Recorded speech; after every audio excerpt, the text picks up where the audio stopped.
पर्यो मन पर्यो महलाई मन पर्यो। जोरदार ताली लगाओ लगन भाई। और कहल बा अरे पीपल पाते ओठ छ। हजुरको ओठ पनि कति राम्रो छ कि। अरे पीपल पाते ओठ छ। अरे बोली भने मन परी छ। यो केटीको टाउको माहेर पक्कै दुईटा भुमरी छ।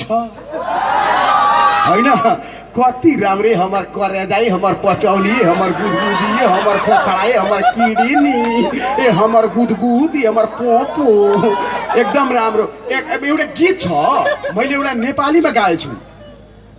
तिमी हामी यो गीत हो रहना मार्दा केतना जोत देल कोमल ओलीजीले गाउनु भएको गीत। तिमी हामी यसरी भेट भएको दिन भन मेरो सानानी बैमानी किन। बाजो खेत बाछड के सलाम छ मायालाई पहिलो भेटमा। त्यसलाई मैले भोजपुरीमा बनाइदिए थ थ थ थ थन कता ए टेंगड़ा के दीदी रे अरे तोरा के देखनी हो।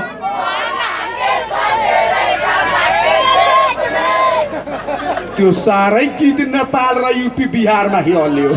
हरेक बिहे डीजे पार्टीमा बबी रे बडा ग बजल ह। त्यसपछि अर्को मैले गीत गाइदिए हमरा लभर के धैले बारे। यो सबै फुचेहरू पनि गाइरहेछ। अहिले उनीहरूको दाँत पनि टुटेको छैन त्यो पनि भन्छ मेरो लभरको कानु ब्लड प्रेसर समाते छ। एगो गीत फेरि मैले गाएँ नेपालीमा एउटा गीत आएको थियो आमा मलाई त्यही केटी चाहिन्छ। त्यसलाई मैले भोजपुरीमा टी सिरिजमा गुलशन कुमारको कम्पनीमा मैले गाएँ। माई रे हमारा ऊ है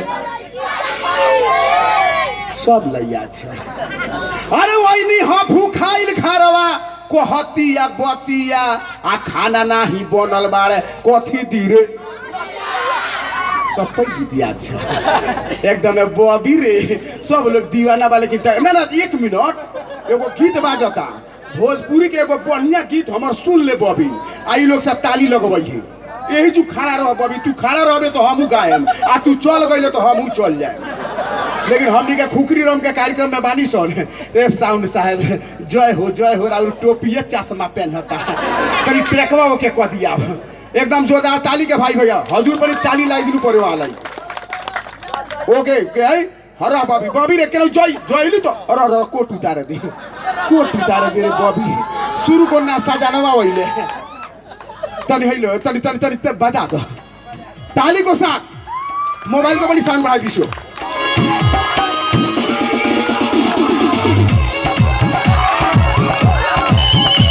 अरे ताली बजाओ ताली पानी खा के हो बबी ताली